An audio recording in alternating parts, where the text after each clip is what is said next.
그런데 연극 연출가 이윤택 씨 같은 경우에는 내일 이제 소환 통보를 받지 않았습니까? 네. 내일 오전에 소환이 될 텐데, 자 일단 그 경찰에서는 출국 금지도 요청을 한 상태고 조사는 어떤 식으로 이루어질까요? 지금 이제 이윤택 씨 같은 경우는 이미 연희단 그립회 관련돼 가지고 지금 굉장히 오랜 기간 동안 성폭행이 있었다라고 하는 것과 연관을 해 가지고 네. 이미 이제 피해자들의 진술 조서를 다 진술 확보를 한 상태입니다. 네. 그렇기 때문에 이제 경찰은 이번 과정을 통해 가지고 이윤택 씨가 피해자들과 어떤 성적인 관계를 맺는 데 있어서 위력을 행사를 했는가 여부가 굉장히 중요하거든요. 네. 그리고 이제 또 중요한 것이 이제 2010년 이전이냐 이후냐에 따라 가지고 이전 같은 경우는 친고죄에 해당이 되지만은 이후 같은 경우는 이제 친고죄가 이제 폐지가 된 상태이기 때문에 그것이 어떤 2013년인가요, 그게? 예. 2013년 맞습니다. 예. 10년이고 상습범으로 했기 때문에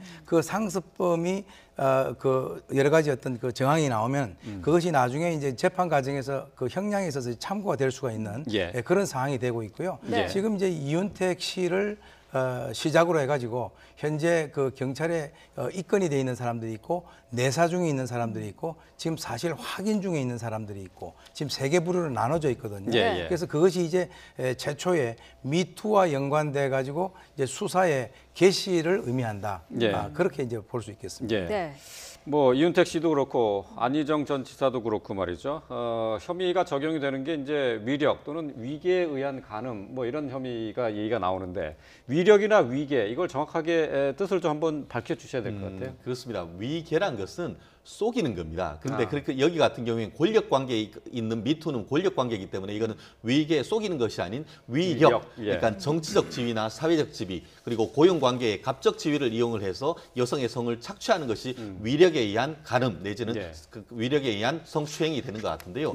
이번 같은 경우에는 안희정 지사 같은 경우에도 정말 단순한 어떤 충남 지사를 넘어서 경우에 따라서는 차기의 대권이 될 수 있는 그런 상황 속에서 수행 비서가 그걸 거부할 수 없다라는 얘기를 하고 있고 계속 피해자가 주장되고 있지 않습니까? 더불어서 지금 이윤택 씨 같은 경우에도 그 문화계에서는 정말 갑적 지위, 절대적인 어떤 신적 지위에 있었다라고 하고 있기 때문에 이 부분에 대한 어떤 조사 반드시 이루어져야 되고 더불어서 말씀하신 것처럼 2010년에 상습 성추행, 상습 간간이 되면서 그것이 더 이상 친고죄가 아닙니다. 결국 2008년 이후에 현재까지 같은 경우에는 상습성이 이어진다고 하면은 그때 2010년부터 지금까지에 있어서 모든 범죄가 하나에서 엄하게 다른 것보다 2분의 1 가중 처벌될 수 있는 거기 때문에 검찰과 경찰로서는 엄히 수사를 해서 물론 뭐 일부 범인을 부인하고 있는 것도 있습니다만 정말 객관적 실체적 질신을 가리는 작업 이제 정말 시작된 것이 아닌가 생각합니다.